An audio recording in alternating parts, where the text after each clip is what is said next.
What's going on, Motivator? We got another video. We got to talk about Trump in the Middle East. It seems like the final days of this war is coming down. Let's get into this. Fox News alert, it's decision time. CENTCOM Commander Admiral Brad Cooper has just briefed the president in the Situation Room about what could be the final blow. The U.S. military is preparing for a short and powerful wave of strikes. Targets include the enemy's remaining military assets, leadership, and infrastructure.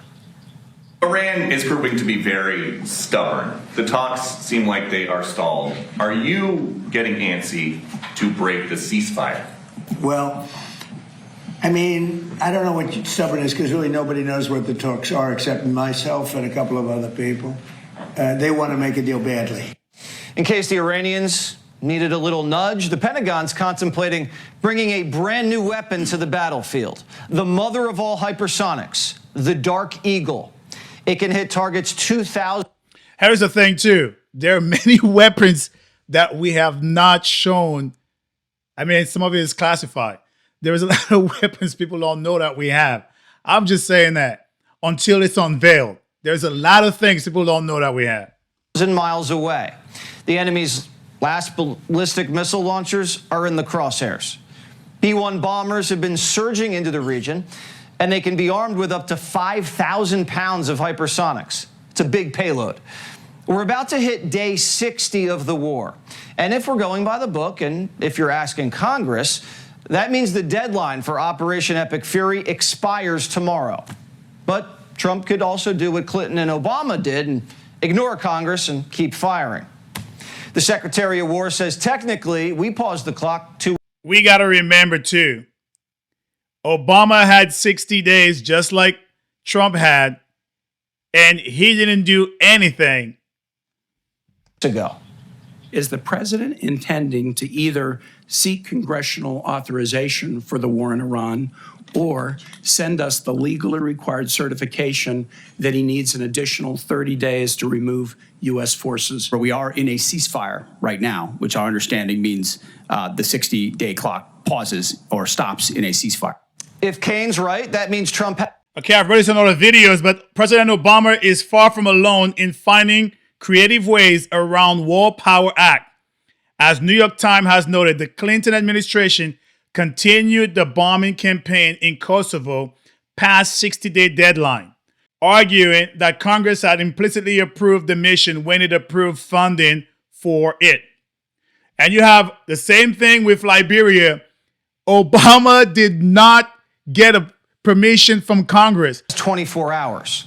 The president's being presented with options. On top of airstrikes, Admiral Cooper also reportedly briefed the president on seizing the strait, a ground assault on the coastline and strategic islands, which would be a shame for Iran because today they're celebrating Persian Gulf Day. Here's a quote from the gay Ayatollah. Foreigners who come from thousands of kilometers away with greedy intentions have no place there except at the bottom of the waters. Tough talk from a guy with no lips. I mean, that's ironic. He's mentioning the bottom of the water. How many ships do they have from their Navy? Where is it at? They're not afloat. They're right in the bottom of the ocean. These people just tout a whole bunch of things that they have power, but they don't. Compared to the United States, I've said this.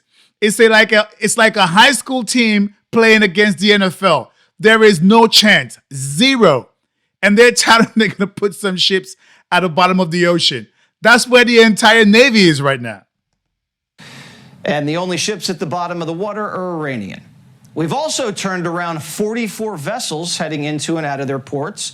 We even seized some. What's the regime done about it? Nothing, because they can't. The troops aboard the USS New Orleans have been enforcing the embargo in the Arabian Sea, intimidating any possible blockade runners. The USS Gerald Ford still seeing action. It's stationed in the Red Sea. We have 3 carriers in the region and a lot of firepower. The State Department's drumming up an international naval alliance in conjunction with Central Command to secure safe passage through the strait. And Friday's the deadline to get on board. My thing is clear next to that border. The entire borderline, how many miles deep? Just destroy the entire thing. There might be some casualties, but it's going to be over then. We'll see if we have any takers. But America's alliances are ironclad compared to Iran's. A new Middle East is forming, and all the regime can do is watch. The Arabs and the Jews are forging a military and financial alliance. Israel just shared the Iron Dome system with the UAE. First time Israel's ever been that generous with the system. And OPEC is starting to break. The UAE just became a free agent, and they're... That says a lot too. The UAE is turning against Iran. They are now sharing intel with Israel. That's how the Abrams Accord might end up being a full-fledged thing. All thanks to Iran at the end of the day. Building pipelines that skip the strait. Iran's sugar daddies, Russia and China, they're on the sidelines. You want to talk about a quagmire? Putin's getting nowhere in Ukraine. And China's economy is starting to crack. The whole Indo-Pacific is swimming with American sailors. Our special forces there have been conducting search and seizure training exercises along our Philippine allies. What are we hearing from the Iranians? They're begging us to drop the blockade. And the gay Ayatollah just announced he's going to guard his nuclear tech like his borders. President Trump says, sure you are. We want to get the nuclear dust. It's way down there. You need excavators and everything to get it. But we want to get it. We'll take it one way or the other. We'll get it. We'll either get it or we'll take it. CENTCOM's already drawn up a plan to seize the uranium. The CENTCOM commander briefed the president on that today, so we're ready. That's the thing, too. One way or the other, Iran cannot have a nuclear weapon. That's all we've said going into this. For 47 years, they cannot. And you have one president who've had the cojones to make that change. Everybody else just kicked it down the line. Biden don't. Obama went in, gave them billions of dollars. Clinton, he did some kind of preposition. They just didn't do anything to actually help it. Trump is the only one who was like, yes. And with that, too, it has weakened Iran's presence in the Middle East with all the neighboring countries. Iranians aren't. It's actually seditious, in my opinion. You read the New York Times, you actually think they're winning the war. They're sitting in a cave and all their leaders are dead. Everyone's dead around them. Missiles are all over the place. They have no Navy, they have no Air Force, they have no nothing. We can fly right over the middle of Tehran without being shot at because they have no anti-aircraft. They have nothing. And they're reading that they're winning the war. They're trying to figure it out. They get the New York Times, I guess, in some form, and they think we're crazy. Usually the country with the dead leaders and no military are the ones who lost. You know, the ones whose country is surrounded by aircraft carriers and can't trade. But if the Times can't define what a woman is, I'm not surprised they can't see victory. Senator Dick Blumenthal, who lied about fighting in Vietnam but is still somehow a senator, says the terrorists have us exactly where they want us. America never succeeds in war unless the American people are behind it. And if what you're seeing as success now is winning, I would hate to see what losing looks like. The negative nature in which you characterize the incredible and historic effort in Iran is part of the reason, Senator, why the American people view it the way they do. It's why I looked out at our press corps, the Pentagon, and called them the Pharisees in the press. And it's Because defeatist Democrats like you that cloud the mind of the American people. Man, that's why I like Pitt. That's why I like Pitt Hegseth. He comes in and he claws back. That's what we need Republicans to do, is to claw back. Stop playing Mr. Nice Guy. Democrats hate the United States from my perspective again. Nothing they do shows me that they like it. I have been in the military for 20 years. This is not how a veteran talks. It seems like they're more on the side of Iran. They're rooting for Iran to win against the United States. I'm going to say this again. If Iran wins, that means the military have been decimated from us, the United States. And to be a representative, that means you want American soldiers to die. Think about that. The Falcons were beating the Patriots 28-3. But they had Tom Brady. All Iran has is the gay Ayatollah, and he has no legs, lips, and missiles that can't shoot straight. Secretary of War Hegseth was on the Hill today for round 2. And guess whose side Democrats are on? There's no evidence that we are safer because of this war. We did not have any evidence that Iran intended to imminently attack this country in any way, shape, or form. So I disagree with your assessment that we are under threat. Do you not believe them when they say death to America? Listen, our adversaries use rhetoric all the time. The Iranians have been screaming death to America at the top of their lungs for 50 years. The thing is, and it hurts me, the Democrats know about this. They know. I don't want to pull videos about this. They know. During the Biden administration, they said it. They said Iran is the worst. Which foreign country do you consider to be our greatest adversary? I think there's an obvious one in mind, which is Iran. Iran has American blood on their hands, okay? This attack on Israel, 200 ballistic missiles. Pocahontas didn't even want to talk about the war. All she wanted to talk about was war crimes, the white-collared kind. The Financial Times reported that your broker tried to buy hundreds of shares in a BlackRock fund invested in defense companies just before the war began.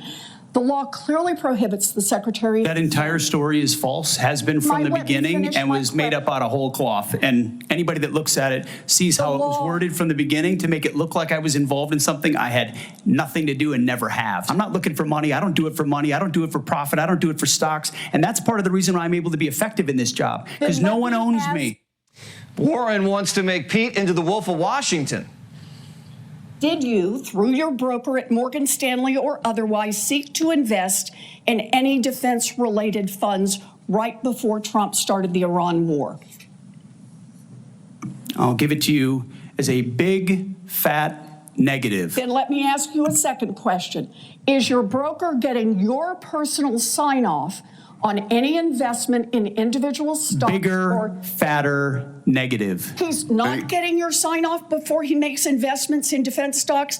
Can I refer you to your I'm not making investments, Senator. Nancy Pelosi's worth $300 million. Why doesn't Warren walk down the hall and ask her about insider trading? You know, that is a great point. And that shows the hypocrisy of those people. Warren used to be a Republican. She switched to Democrat. I don't know. There got to be something to that money-wise, because she's all about the whole finance thing, right? There got to be some kickbacks. But the idea to think you're going to grill Pete Hegseth and Nancy Pelosi is making millions via stock trading while she's in Congress, which is not allowed supposedly, right? Insider trade as we know it. And nothing is always going under the radar. And she's not the only one, i.e. Nancy Pelosi. Many other Congress personnel are doing it. But she's going to get Pete Hegseth. These people are outrageous the way it is. I'm telling you, Congress is a joke. It's all about playing partisan games, both sides. And like, I got you questions. It's nothing about the will of the people. They didn't just want to put Pete in prison. They want to fit him for the guillotine. Back in World War II, the Allies tried Nazi submarine captains for doing this exact same thing. And guess what the conclusion was? They got executed. Listen to that, Mr. Secretary. Seth's still frazzled that Pistol Pete double-tapped some coke boats. You seeing a pattern here? Democrats don't want to kill cartels or terrorists. They want to kill an American for fighting them. The military has done an outstanding job. If the Democrats want to attack the administration about anything, attack them about the price of gas. That's in bounds. That's fair, I guess, even though they had gas prices much higher. The average price of a gallon of gas is now $4.30 in this country. And you know what? And we're not going to have a nuclear weapon in the hands of Iran. The gas will go down. As soon as the war's over, it'll drop like a rock. There's so much of it. It's all over the place, sitting all over the oceans of the world. Did you hear anybody of the Democrat side tout anything during the Biden years of the inflation and high gas prices, high food prices? No, because Biden was doing such a great job. Their pockets felt good when they were losing money like water drenching from their pockets. But now it's Trump. Everybody is alert again, right? Like, oh man, things are really bad. The economy just had its best day yesterday with the war. Yeah, gas prices are up. I get that. but it's still not up as where Biden has it. America, do not listen to Democrats. They're liars. They're lying to you. The president knows war isn't cheap and high gas prices are painful, but the thinking is no pain, no gain. And he understands driving season's around the horizon and wants to finish the job. The market had one of its best days of the year today. The Dow was up 800 points. NASDAQ and S&P closed at all-time highs. Earnings from companies like Caterpillar, huge. And the labor market looks rock solid. Initial jobless claims hitting the wires at 189,000. 189,000. Wow, that is truly incredible. We're looking at levels truly that we probably haven't seen since the late 60s. This is unemployment numbers are down from a 60-year low where we are right now. But Democrats are crying that nothing good is happening for the country. Nothing good. Nothing that Trump does is good for the country. But yet we have those numbers. I believe the only thing that's failing right now is the gas prices, and it's the whole straight. Once you get a hold of that, I think it's over. The American winning. Why is that? There is something fundamentally flawed with how Democrats think. Let me know what you think inside the comments. All right, motivators, if you enjoy what you've seen and heard, please like, comment, share, but most importantly, subscribe to A Black Veteran's Perspective. Stay motivated.